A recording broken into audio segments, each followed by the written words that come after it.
The French, let's work with Europol. All right, we're going to leave it there. We're going to move on. We're going to talk about Brexit. Remember this? Tonight, we are leaving the European Union. For many people, this is an astonishing moment of hope, a moment they thought would never come. And there are many, of course, who feel a sense of anxiety and loss. The most important thing to say tonight is that this is not an end, but a beginning. This is the moment when the dawn breaks and the curtain goes up on a new act in our great national drama. That was Boris Johnson as Prime Minister 3 years ago. Today marks exactly 3 years to the day since the UK formally left the EU. Joining us from Nottingham is Anna Soubry, a former Conservative business minister who dramatically left the Conservative Party in 2019 over Brexit to join Change UK. Welcome to you. She now practices as a barrister. 3 years on, Anna, what should happen? What should the UK do now? Well, I think we've got to be honest about where we are. And I think we have to accept that there were, well, actually millions of people who voted in all good faith that Brexit would bring certain benefits. That's what they were promised by the leaders of the Leave campaign. And I think we're all struggling to find a single benefit that Brexit has actually brought us. And in fact, the reality of it is, and I heard part of your conversation earlier, and you can't escape the evidence. Let's deal with evidence and facts. The evidence shows that Brexit is actually damaging our economy. And across the country, in all sectors, there are real people in, especially small businesses, but it also affects the bigger ones as well, who are saying, you know, we are struggling to do our best in appalling circumstances. So what would you suggest? So what would let's you suggest be honest about that. OK. So the first thing to do is to be honest about it.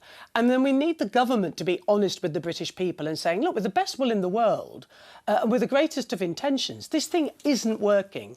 And actually it can't work. But we can do things immediately for certain sectors which will alleviate the harm that Brexit is doing and help those businesses. And what would that be?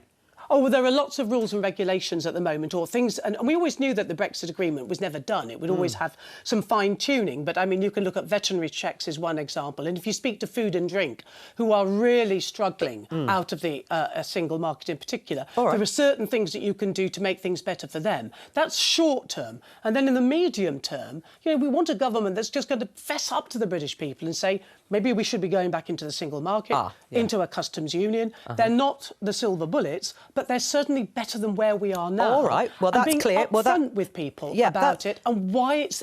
And that's what people have got to do. Honest and put the country first. All right, and you've said sort of long-term single market and customs union rejoining. What do you think should happen next, Craig? Well, I didn't actually say that. I said let's have a conversation about why that could be a medium-term solution. Let's have that honest debate. All right, Craig? Well, Anna and I have always been on different sides of the fence on this one. I always recall with great fondness, Anna, when we were both in the same lobby at Meaningful Vote 3. And I think we had a cuddle. And we realised one of us was in the wrong place because we're both in the same lobby, which was rather odd. He's Craig. He's a good man. But let's look.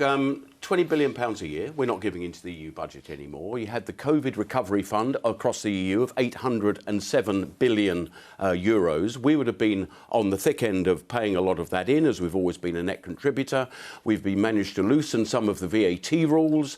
We've taken VAT off of energy-saving products, on female sanitary products. All of that not allowed. We've got a different CAP. We're managing to put through the Animal Welfare Bill, which will stop those foul exports of live animals from Ramsgate in my constituency. None of that was allowed. There's a lot more to do. We've got problems with the Northern Ireland Protocol because, Anna, as you know very well, you and others, not least the leader of the opposition, Sir Keir Starmer, fought 2 years of trench warfare to stop Brexit from happening, to stop those 17.4 million votes that were cast in every good faith to actually deliver Brexit. All right, we've done a bit of this. Well, it was a moment on time. There's a lot more to do. All right, let's move on. Thank you for that, Anna. What's next specifically, Craig? Well, we've got the Retain EU Law Bill, which is a fundamental piece of legislation, should have come forward a few years ago, but, obviously bandwidth of government... OK, so you want to get those EU laws off our statute book? Absolutely, and we need a solution to the Northern Ireland Protocol Bill. We cannot have part of the UK left in limbo, still in the single market, but still, supposedly, still in the UK single market. That is not a position that can sustain, and the Unionists will not put up with it, nor will I. Where would you like to see Brexit go from here, Kim? Well, We need to move on, which is exactly what Anna said. I mean, the Labour Party has been on its own Brexit journey. We've all been on our own Brexit journey. I think we're in a really good place now. We cannot turn back the clock. What happened in 2016 happened. It was a particularly traumatic time. It was a very divisive time. It was a very toxic time in politics. No one wants to rerun that, I don't believe. But what we've got to do now, and this is where we're at, is we have to make Brexit work. And that is what the government has failed to do. So how would you make it work? Many levels. Well, this is about initially, as Craig has said, sorting out the Northern Ireland Protocol, which they've made a real dog's dinner of. So we need to sort that out in the first instance. Yeah. And then it's looking at what our relationship now looks like with our European allies. What about Anna's idea, friends? at least? She's posited the idea or a discussion around rejoining the single market and the customs union. We're clear on this now. We're not going to rejoin the single market. Right. We're not going to rejoin the customs union. Well, I mean, I don't think you can never say never on anything, but this is not the Labour way forward. What we've got to do is look at how we rebuild our relationship with our closest neighbours and allies. And what the war in Ukraine has shown us is that we need those allies, and we need to be working with people who have the same values as us. And what's happened with the Russian invasion of Ukraine has brought that to the forefront like never before. And I think what people voted for in 2016, they voted for change. And they haven't seen the change that they wanted. I mean, the good news is they're going to get a chance to vote for change again would you in the next general election. Majority voting applying to our foreign and security policy so that we get outvoted like we usually were on QMB?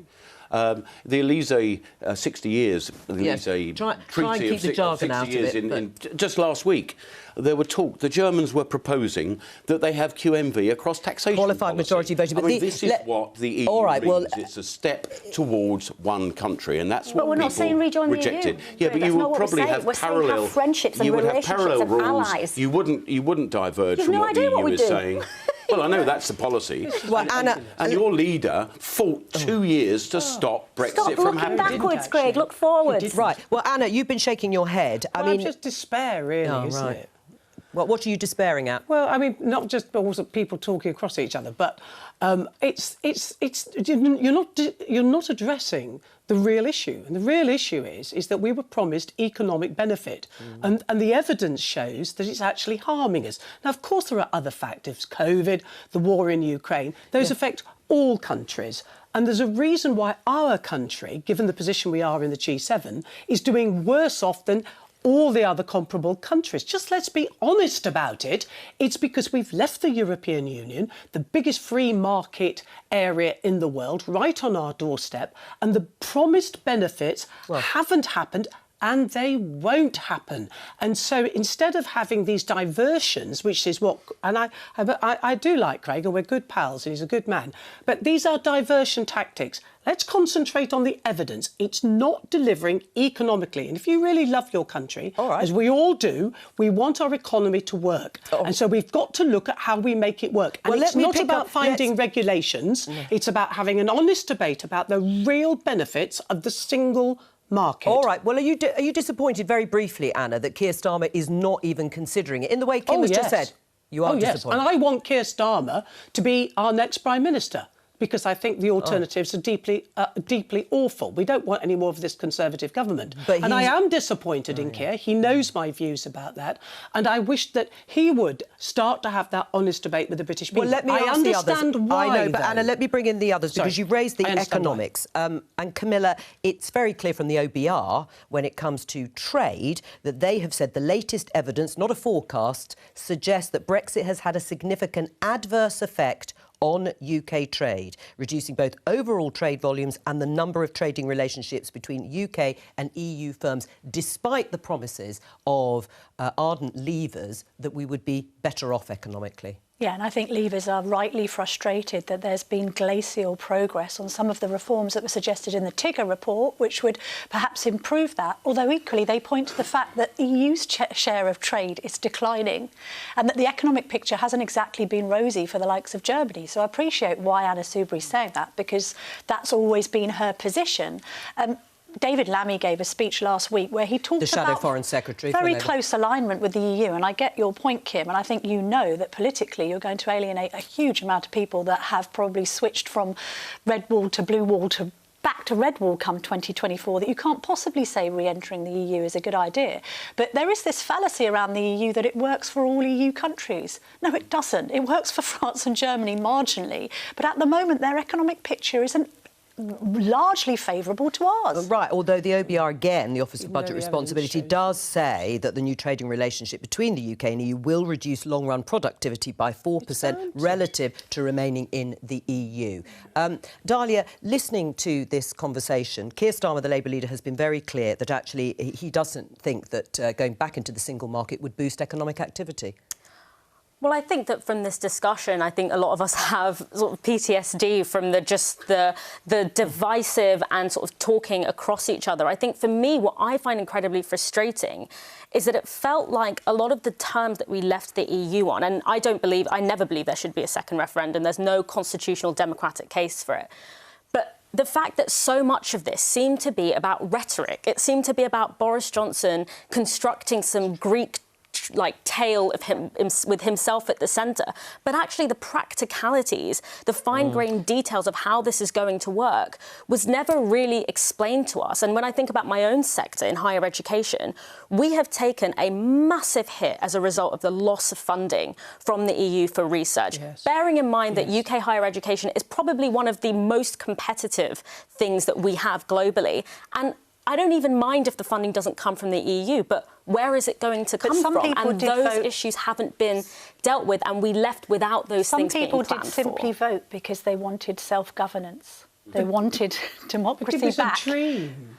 No, it's not a dream, because we now do have self-governance. But we haven't. Where is the tangible thing there you can say to people, apart from a warm feeling that says, look, here is a law that we couldn't pass before? And I think what people are realising is that we actually do make our own laws. We've always made our own laws.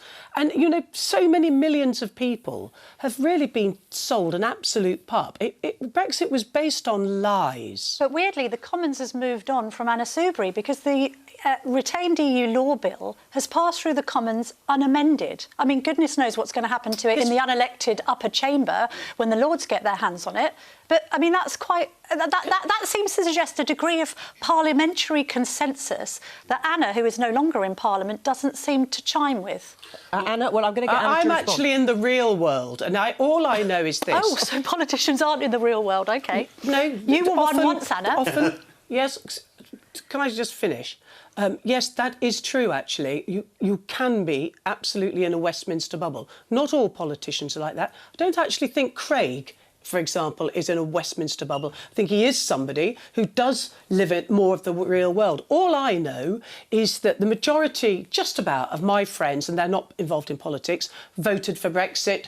About 48% of my friends voted to remain. The things that's really striking, as I live in this more of the real world, actually I always thought I did, but is the number of people who are now saying, I voted for Brexit in good faith and I made a mistake because it's not delivered on those promises. I was let down, I was sold a pup. And that is a genuine, and we see it reflected in the opinion polls, genuinely people are realising that they were either told fibs, lies, doesn't matter how you put it, but it's not delivered on its promises. All right, well, let me put that to Craig. People are not being held to account on that. Well, let me put it to Craig that it was a dream. It was a dream. It may have been, you know, intentionally good, the promises that were made, but at practical level, you mentioned the Northern Ireland Protocol, permanent arrangements for industries like financial services, fishing, electric vehicles, and so on and so forth. It haven't happened. It was a dream. I mean, isn't it funny? We've fallen into the usual debate that we were having during the Brexit, but during the Brexit arguments, and that is that it's all about trade. It's not all about trade. It's very little about trade. This is about independence, self-governance, what most nations in the world have been striving for and go through hell and back to achieve. We've achieved that. We have the right to have free trade deals around the world. There is no way at all we would be discussing with CPTPP, the Trans-Pacific Partnership, if we were part of the EU. Would we have a chance of an Indian free trade deal part of the EU? Probably not. Would we have a deep Australian and New Zealand trade deal if we're part of the EU? No, we wouldn't, because we now have the right to do these things. Do you know what's most important? I want my electors to either get rid of me or retain me, knowing that I now have their power in my hand in that place to do things, not to be told by Brussels, sorry, you've been outvoted on QMV. Do you know there's been 7,400 new rules and laws come out of Brussels since we left? Some of them might be good. Some of them might be good, Well, mightn't it might they? be Yes, great. exactly. Well, we can hate them if we want to. Can I- with them. But Yeah, you're all right, not Anna, you come back. allowed to do Let Can I Anna just say respond and I'll come something? to you, Kim, I promise. I was a government minister, notably in health and business, because in the 2010 manifesto we had promised to reduce regulation and we set really tough targets. And as politicians and the civil service, we worked in the most extraordinary way, looking for regulations to get rid of, to bring economic benefits. The harsh, cold reality of it is, when you look and do those deep dives, the reality is there are hardly any regulations that we would get rid of. And that's why this government, since 2016, has struggled to find any of those regulations to get rid of. And we still haven't seen those benefits. That's the reality. All right. Just let's be honest about it. All right. Well, Kim, you heard Anna say she's disappointed in Keir Starmer and the Labour Party not looking at the idea of rejoining the single market. What's your response? Try and persuade Anna that it's not worthwhile. So first of all, I'll go on the record saying I am not living in the Westminster bubble. I spend most of my time in Yorkshire. You don't either. Thank you, You Anna. don't either, darling. And listen to what's going on in the real world with real people. And I think what they've seen since the whole Get Brexit Done strapline was that nothing's changed for the positive in their lives. So that's what matters to me, is what is going on with my constituents. And they haven't seen any positive impacts of Brexit, whether that's, as you say, Anna, small businesses or whether, anything else for that matter. So that's the reality on the ground. But equally, you cannot judge people for how they voted in the Brexit referendum. They voted on the information that they had available to them. I remember sitting down and speaking to my sister about it and saying, OK, what's the score? Because I was just a normal person then in the real world. And she talked about businesses, she talked about the economy. There isn't, and the fears that she had around that. And there isn't one economist who is now saying Brexit has gone well. We're going to have to end this in a moment. Camilla? Just a quick one on the regrets, because I agree with Anna that there are some leavers who are having regrets, but that's not the same as suddenly becoming a rejoiner. No. Most I didn't say it was. No, well, I think most people we want agree. to go back in and then be a part of Schengen and then be a part of yet more You don't listen to contributions. Facts. You make stuff up, and you should be held to account for the fibs you've told to people about the benefits of Brexit. I just said no, Anna, because there is some polling. I never said rejoin. Who said rejoin? But you were talking about you were talking about going back into the single market and the customs union. And I said let's have an honest conversation about it. And I'm having an honest conversation by saying that just because some people express regrets because they're frustrated with the government and its glacial speed at which it has instigated some of the so-called Brexit benefits, when you actually poll them, and Matt Goodwin, Professor of Politics at the University of Kent, has done a lot of work on this, people who have regrets, who are then asked, would you like to rejoin the single market and the customs union, say, no, we don't. And on that,